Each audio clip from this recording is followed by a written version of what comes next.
दीपक देता है रोशनी फैलाने की प्रेरणा, फलदायी वृक्ष देता है देने की प्रेरणा, मधुबन देता है महकते रहने की प्रेरणा, महान व्यक्ति देते हैं जीवन जीने की प्रेरणा।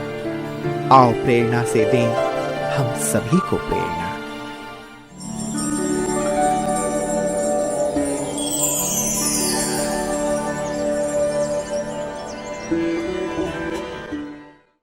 उत्तर प्रदेश एवं मध्य प्रदेश की सीमा पर स्थित झांसी एक ऐतिहासिक शहर है। झांसी किला शहर के मध्य में बंगरा नामक पहाड़ी पर स्थित है।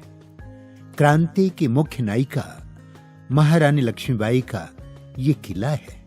यहां से ही उन्होंने अंग्रेजों से युद्ध किया था। झांसी प्रजापिता ब्रह्मा कुमारी आश्रम की मुख्य संचालिका के रूप में राजयोगिनी प्रतिभा दीदी जी निमित्त है। आपका जन्म 1970 में जलगांव महाराष्ट्र के एक संपन्न परिवार में हुआ।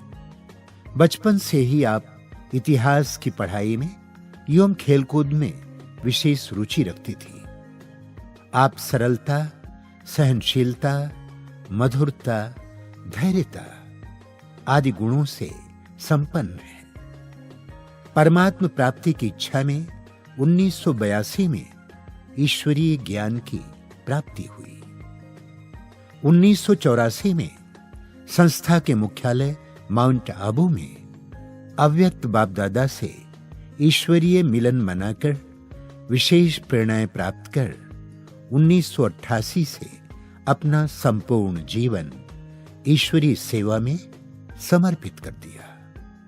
तब से आप भोपाल, शाजापुर, बैतूल, छतरपुर, विदिशा, सागर आदि स्थानों में सेवा देते हुए 1994 से झांसी में अपनी सेवाएं प्रदान कर रही हैं। झांसी में ईश्वरीय संदेश देने हेतु आपने विभिन्न कार्यक्रमों का आयोजन किया। दीदी जी के नेतृत्व में 2 सेवा केंद्र, 15 बीके पाठशालाओं में 1100 से अधिक ब्राह्मण कुलभूषण ईश्वरीय ज्ञान योग की पालना ले रहे हैं।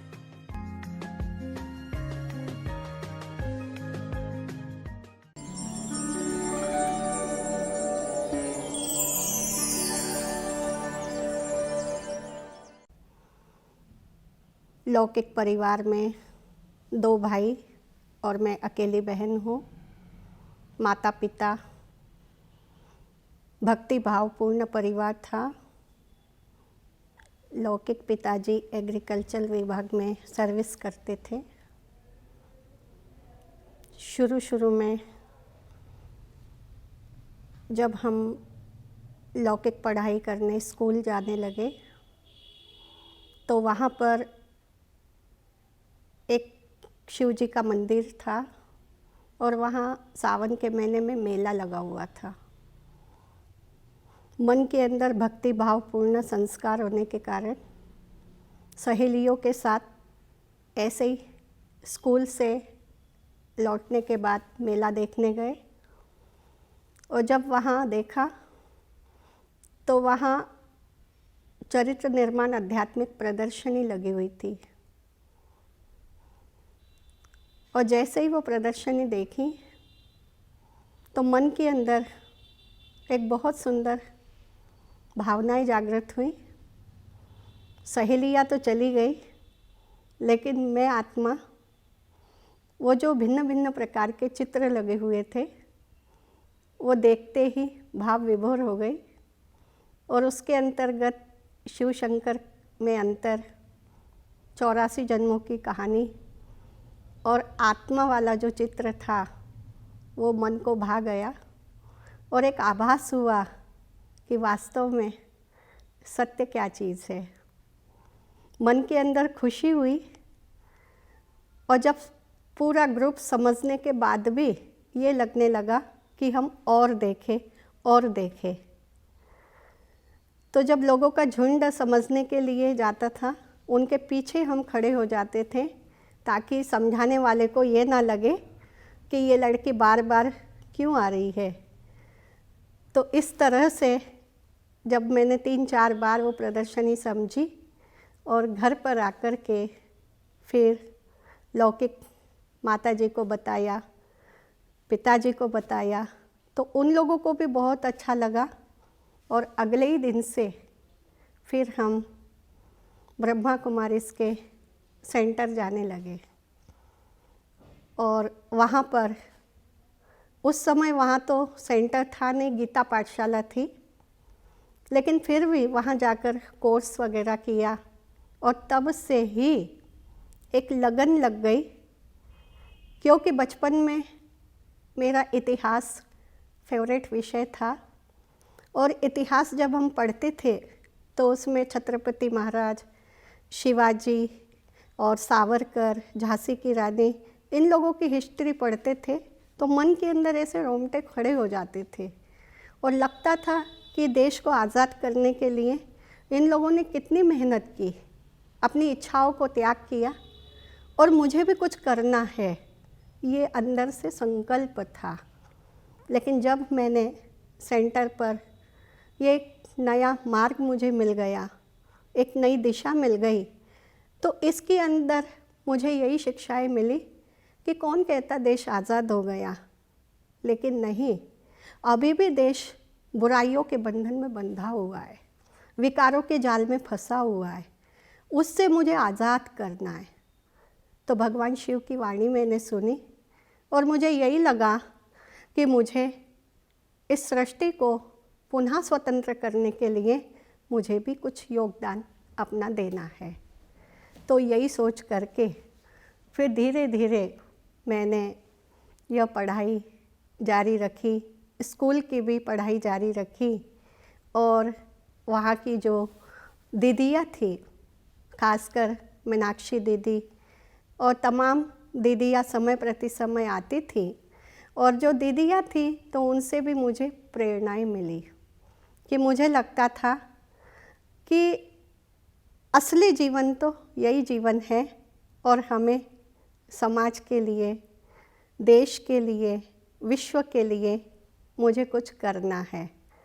यही प्रेरणा पाकर के मैं ज्ञान में चलने लगी और वो भी समय आया जब 1984 में पहली बार मुझे मधुबन जाने का, इस संस्था का मुख्यालय वहाँ जाने का मौका मिला।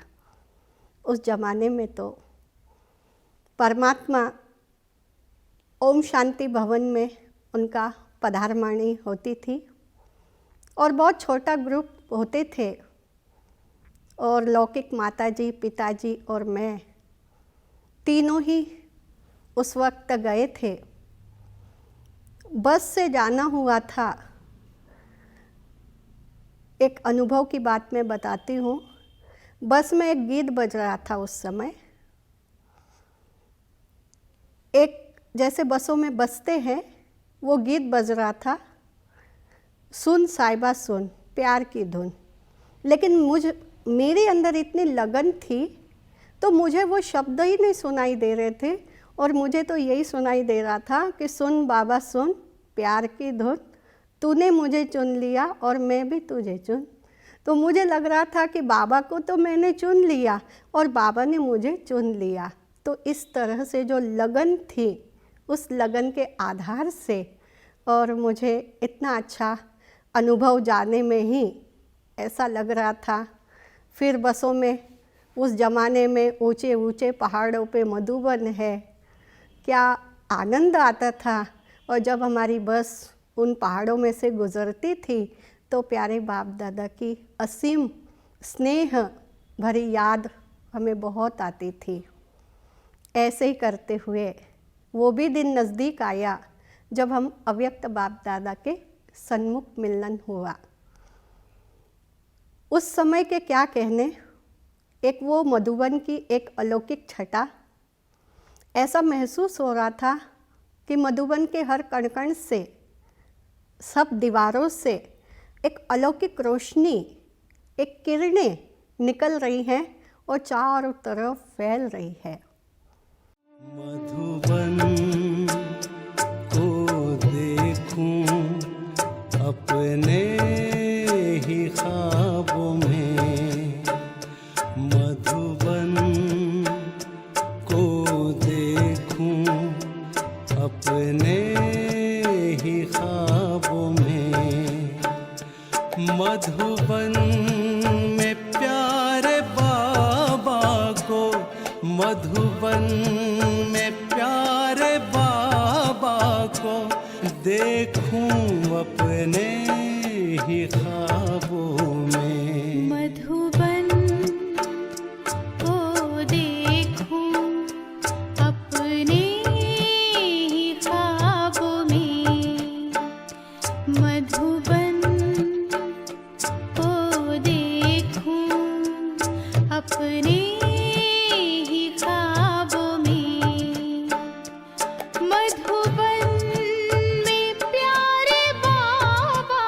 को, मधुबन में प्यारे बाबा को देखूं अपने ही ख्वाबों में। प्यारे बाप दादा के सन्मुख जाना हुआ और वो एक अलौकिक दृष्टि परमात्मा की मुझ आत्मा पर पड़ी,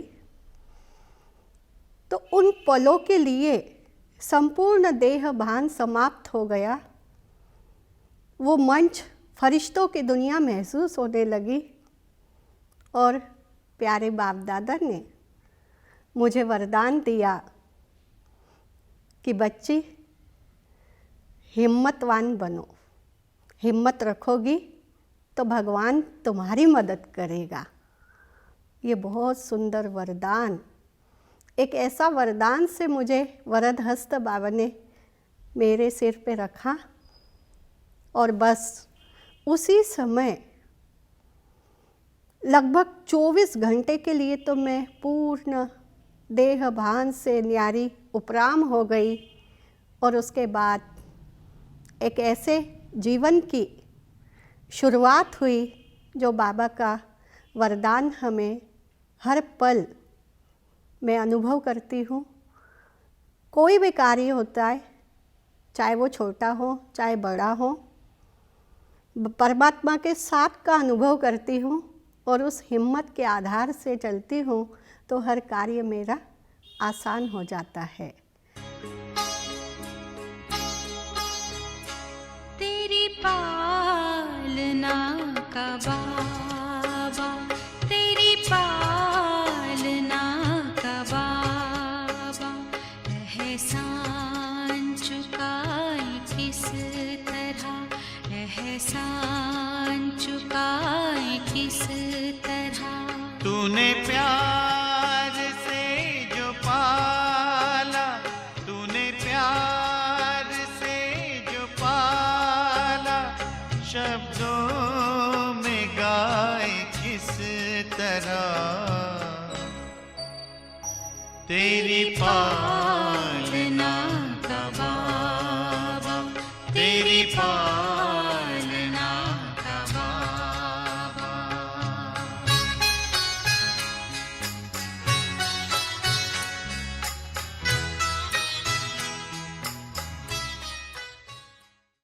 तो इस तरीके से मधुबन से आने के बाद, लौकिक पढ़ाई पूरी करने के बाद, हमारे क्लास में एक भाई आते थे। उनकी कन्या भोपाल में रहती थी और उनका समर्पण समारोह था उस समय।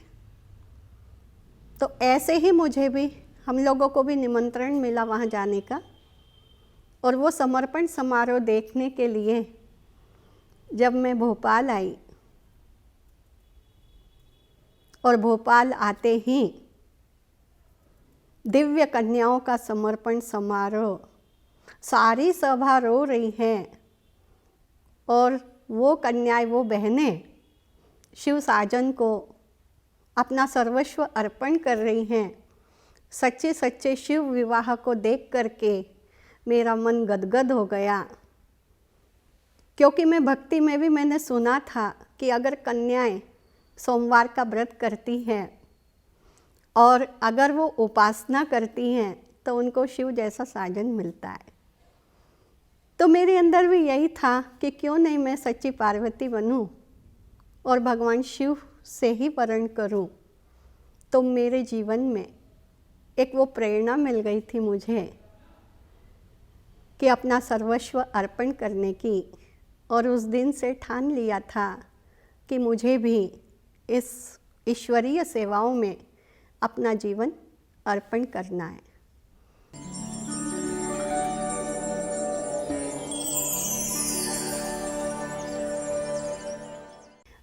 भोपाल में ट्रेनिंग हुई और हमारे जो जोनल डायरेक्टर उस समय महेंद्र भाई साहब जी और अवधेश बहन जी थे, उनकी पारखी नज़र, उस समय हम 3 कन्याएं थे ट्रेनिंग के लिए, और उन्होंने बहुत सुंदर तरीके से साकार मम्मा बाबा जैसे हम लोगों की पालना की, एक एक चीज़ सिखाई। शुरू में तो कैसे प्रदर्शनी समझाना है, कैसे कोर्स कराना है, ज्ञान देना है, ये सारी चीज़ें उन्होंने बहुत अच्छी तरह से सुनाई। और निर्भय कैसे बनना है, निडर कैसे बनना है। एक मैं अपना अनुभव सुनाती हूँ। उस समय मुझे डर लगता था क्योंकि मैं महाराष्ट्र की हूँ, हिंदी अच्छे से नहीं बोल पाती थी। और उस समय भाई साहब ने आदेश दिया कि आज तुझे क्लास करानी है। मैंने कहा जी भाई साहब, मैं क्लास तो कराऊंगी, लेकिन आप क्लास में नहीं आना, ये मैंने कहा। उस समय तो उन्होंने कहा ठीक है, मैं नहीं आऊँगा। लेकिन जैसे मैं क्लास कराने बैठ गई तो उसके बाद वो पीछे से कुर्सी पे आके बैठ गए। अब मैं क्या कर सकती थी। लेकिन फिर मैंने बाबा को याद किया कि बाबा आप सुनाइए, और उसके बाद फिर वो भी क्लास अच्छी तरह से हो गई।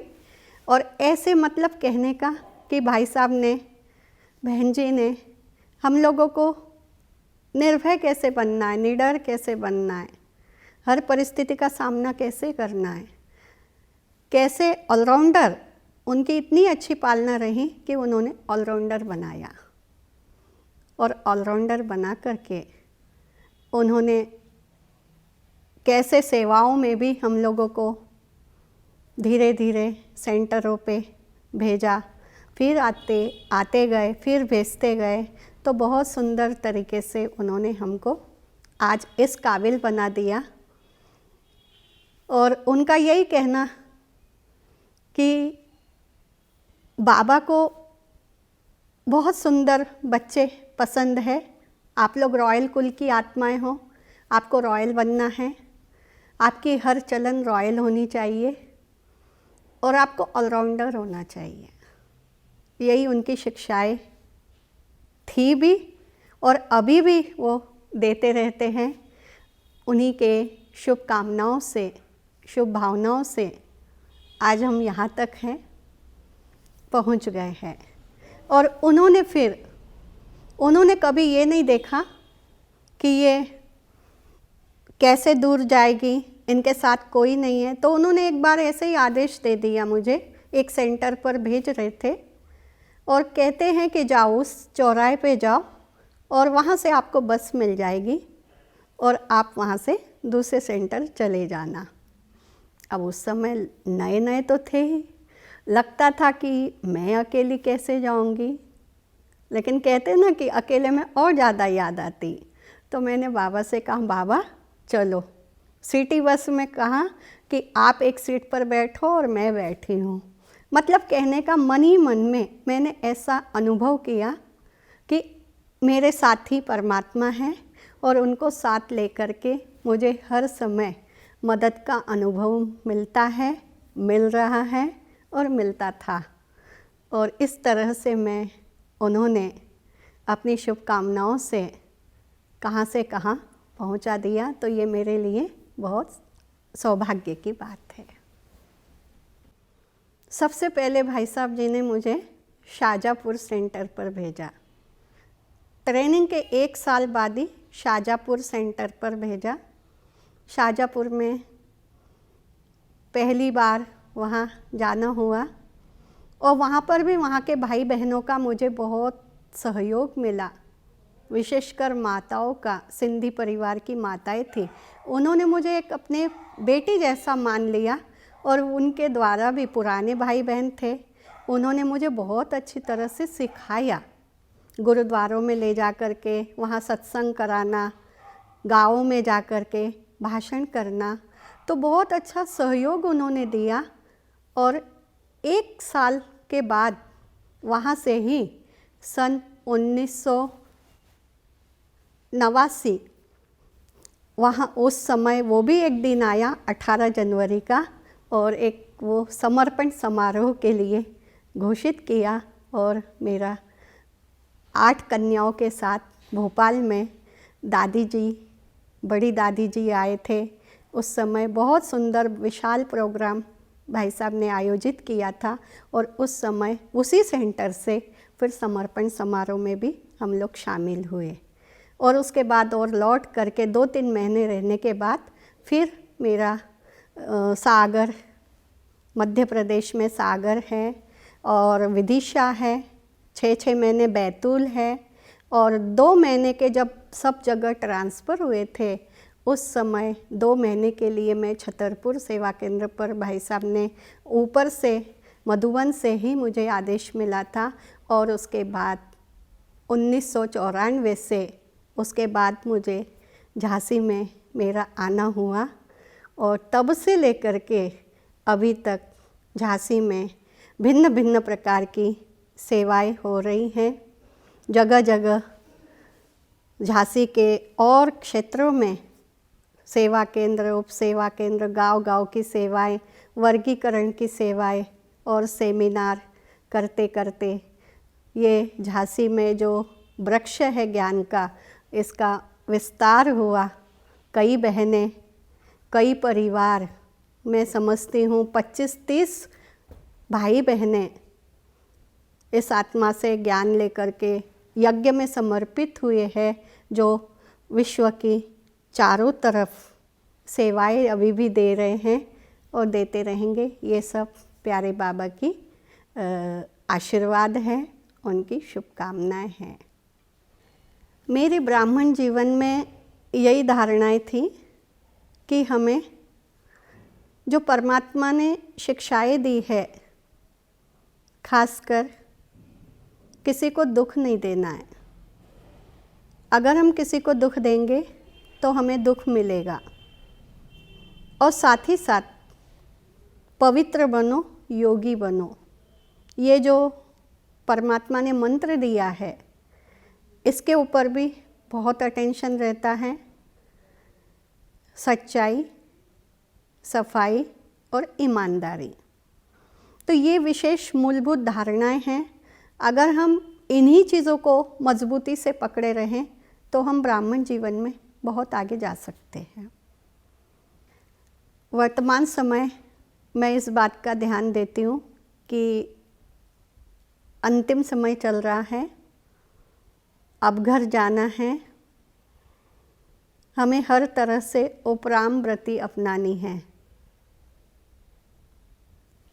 सृष्टि के नाटक को, हर दृश्य को मैं साक्षी होकर के देखने का प्रयास करती हूँ। और जो भी मनुष्य आत्माएं हैं, यही समझती हूँ कि परम धाम से सारी आत्माएं अभी सृष्टि पर आ चुकी हैं और अब सबकी वापस लौटने की बारी है। ब्राह्मणों के लिए तो मैं यही कहना चाहूँगी कि जिस प्यार से परमात्मा ने हमें नया जीवन दिया है, निश्चय बुद्धि हम बने तो निश्चित विजयी बन जाएंगे। और जब परमात्मा ने हमारे ऊपर इतना विश्वास किया तो उसके विश्वास को हमें धोखा नहीं दे, ईमानदारी से चले, सत्यता से चले।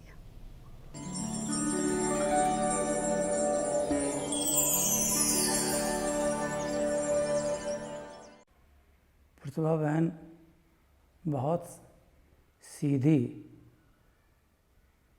दीदी हैं।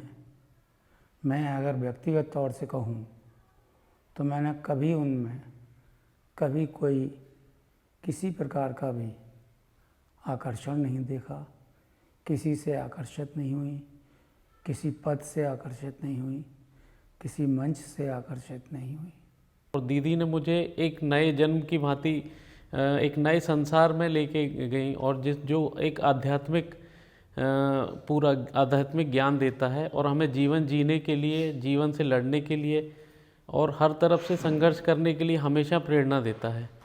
प्रतिभा दीदी ने हमेशा ही मेरे प्रेरणा स्रोत का काम किया और मुझे हर विषम परिस्थितियों में, दुखों में, परेशानियों में उन्होंने सिर्फ मतलब ना मानसिक रूप से मुझे इतना तैयार कर दिया है कि मैं अब किसी भी परिस्थितियों में आकर परेशान नहीं होता हूँ, ना घबराता हूँ। मुझे मतलब समस्याएं कुछ लगती ही नहीं है, बिल्कुल ऐसा लगता है ये समस्याएं नगण्य हैं।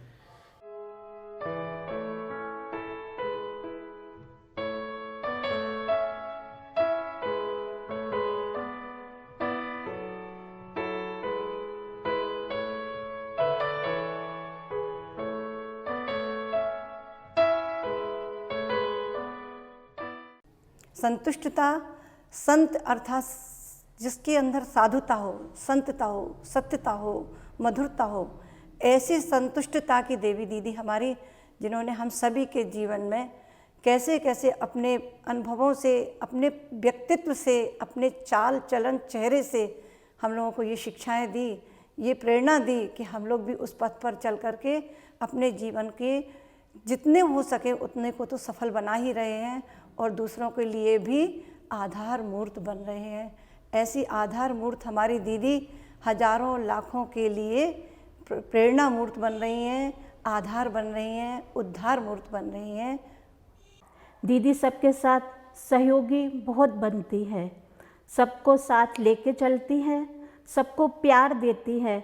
भले दीदी से कोई कुछ भी कहे, लेकिन दीदी का रहता है कि हम सबको प्यार दें और जितना प्यार दे सके उतना प्यार हम लुटा सकें। और दीदी बहुत सहन सकती है, जो कहते हैं ना कि देवी है, और वैसे ही माँ बन के हमारी दीदी पालना करती है।